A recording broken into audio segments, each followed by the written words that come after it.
Every day, something dramatic happens in the Caribbean that affects our lives. We'll give you the details. We'll give you the facts on Caribbean Perspective with Eddie Frederick. Here's Eddie Frederick. So glad you can join us. 3 earthquakes rattled 2 Caribbean islands. This story takes the lead in today's edition of Caribbean Perspective for Thursday, 15th July 2021. Details when we return. Hubbard's big promotion is back. Live free for 1 year. Spend $50 or more in any Hubbard's department and receive a chance to win big prizes every month. Property or vehicle insurance for 1 year. Free internet, cable and data for 1 year. Free fuel for 1 year. Free cooking gas for 1 year. Free electricity for 1 year. Free drinks for 1 year. Extra cash account and the big free groceries for 1 year. Promotion runs from April 1st to September 30th, 2021. Live free for 1 year with Hubbard's in association with Solgas, Flow, Grenadian General Insurance, Carib Brewery, Coca-Cola, Grenada Bottling Company, Grenlec, Communal Cooperative Credit Union, Dutch Lady Milk, Promo, Danny and Supreme. Terms and conditions apply.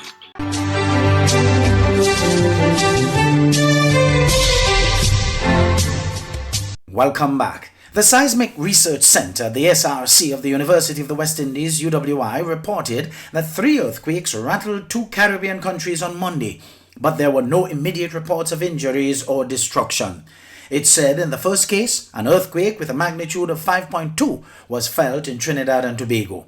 According to the SRC, the earthquake occurred at 2:18 a.m. local time and was located at 10.44 degrees north and 62.73 degrees west, and a depth of 3.45. 2 earthquakes had occurred north of St. Kitts Nevis on Monday.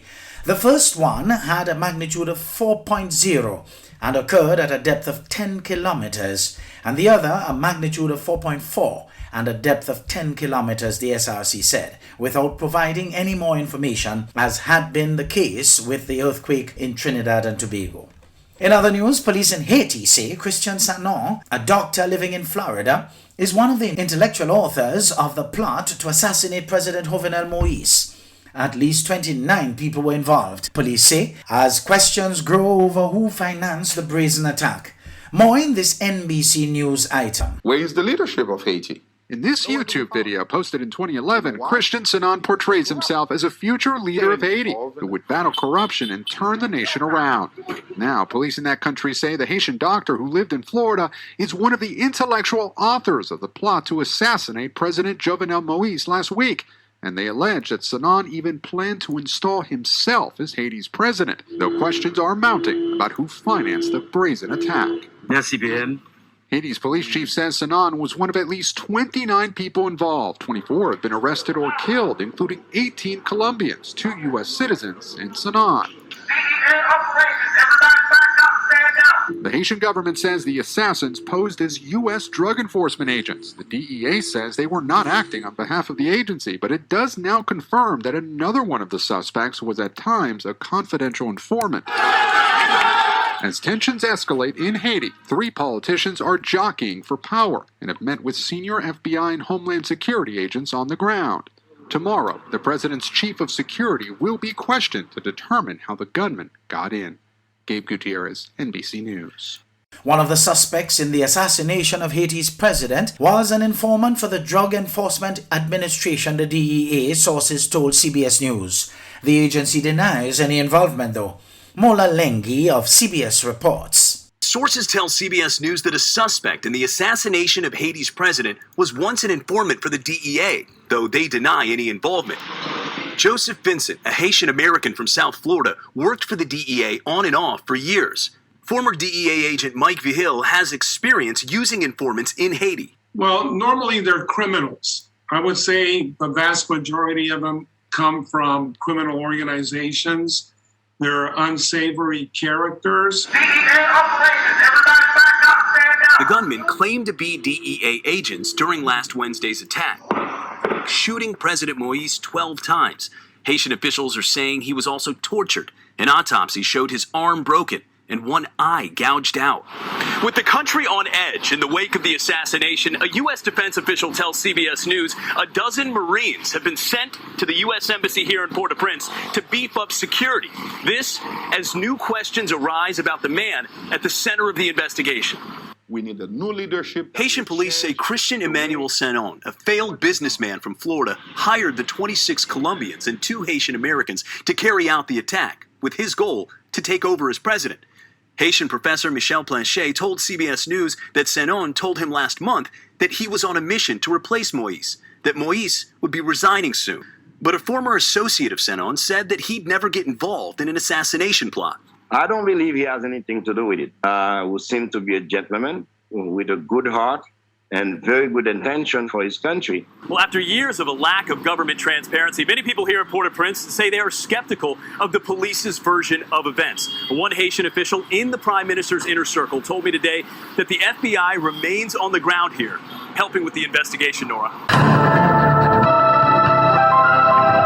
The hurricane season is now upon us, so we as Caribbean people need to remember to think safety and be prepared. Avoid venturing outside during a storm or hurricane, especially if there are strong winds. Rooftops and other debris are often blown about and can cause great damage.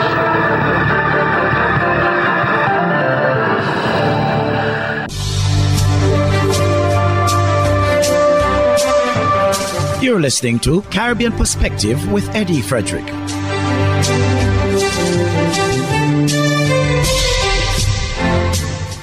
The Prime Minister of Trinidad and Tobago received his first dose of the 2-dose Sinopharm Beijing vaccine on Tuesday. Jewel Brown of TV6 News reports. When TV6 News is sent to question Prime Minister Dr. Keith Rowley to find out how he was doing after he received his first jab of the 2-dose Sinopharm Beijing vaccine on Tuesday morning, he said he was back at his desk immediately after he was observed and released from the Diego Martin Health Center. The Prime Minister told TV6 News that the process was very smooth and the staff, as usual, were very, very professional. He further said the accommodation at this particular health center is first class and super modern. Dr. Rowley noted that it was only opened last year and special temporary comfort facilities are available. Video provided by the Office of the Prime Minister, the OPM, which Dr. Rowley first posted on his Twitter page, shows the Prime Minister arriving at the Diego Martin Health Center to receive his first jab. The OPM said that Nurse Grace Sukchand, manager of the expanded program of immunization at the Ministry of Health, administered the first vaccine dose the Prime Minister received at the health center. In the video, the Prime Minister spoke just after he had been vaccinated. These are unusual times. I never expected when we set about to build this facility that it would be used in a pandemic and that I would be here being vaccinated. The Prime Minister was originally scheduled to get vaccinated in Tobago on April 6th, the same day Health Minister Terence Dialsing received his first jab of the 2-dose AstraZeneca vaccine in Trinidad. However, on that day, the Office of the Prime Minister and Dr. Rowley announced via a statement on Facebook that he had begun experiencing flu-like symptoms on the eve of the day before the scheduled vaccination and was subsequently tested for COVID-19 and that the test had come back positive. After having spent 2 weeks in self-isolation at the office of the residence of the Prime Minister in Tobago, Dr. Rowley announced on April 26th that he had tested negative for COVID-19, thus bringing an end to his self-isolation. Last Saturday, the Prime Minister said he had hoped to get vaccinated this week. Initially they said it was 6 months, and then later on WHO changed it to just over 3 months. So I am at the place now where I can be vaccinated, and I'll be happily vaccinated.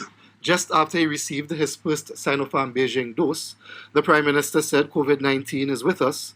We have to live with it, but we are fighting it. The one thing that we know by the evidence that we have both here and around the world is that this virus is being suppressed by the vaccination program. A number of vaccines have been approved for use, and the reports are that populations that are vaccinated are protected insofar as people are responding better to any infection. It is reducing the need for hospitalization. The Prime Minister said the vaccination program is virtually eliminating deaths due to COVID-19. On the other hand, we are seeing solid proof that unvaccinated populations are still being ravaged by the virus. So I would like to firstly encourage all the people here in Diego Martin to come and get vaccinated. In response to questions from TV6 News, the Prime Minister appealed to every citizen to take the opportunity to get vaccinated. Jules Brown, TV6 News. And now for some welcome news out of St. George's. The Grenada government says it will only allow fully vaccinated visitors to enter the country, both at the air and sea ports, as the island moves to introduce more measures aimed at curbing the spread of the coronavirus COVID-19 that has so far infected 161 people and killed one other since March last year. The tourism minister acknowledged this is COVID times and therefore, with us being led by the Ministry of Health, they are insisting that 100% of our guests must be fully vaccinated. Dr. Modeste told reporters at the Grenada Tourism Authority, the GTA News Conference, that the health authorities want to make sure that all of the T's are crossed and the I's are dotted, and that Grenada's protocols and requirements are being adhered to. The policy of only fully vaccinated visitors will be granted permission to enter the country will also extend to stayover passengers entering through the airport, but there will be an exception for returning nationals.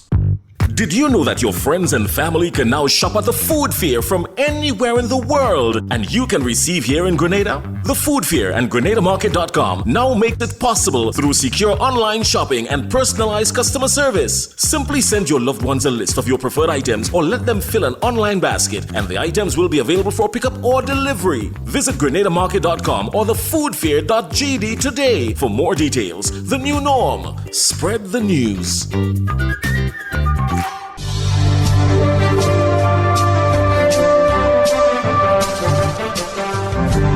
I am Eddie Frederick. This has been Caribbean Perspective, a whole new approach to highlighting developments in the Caribbean. In the meantime, please continue to log on to CaribbeanPerspective.com for more daily news and more.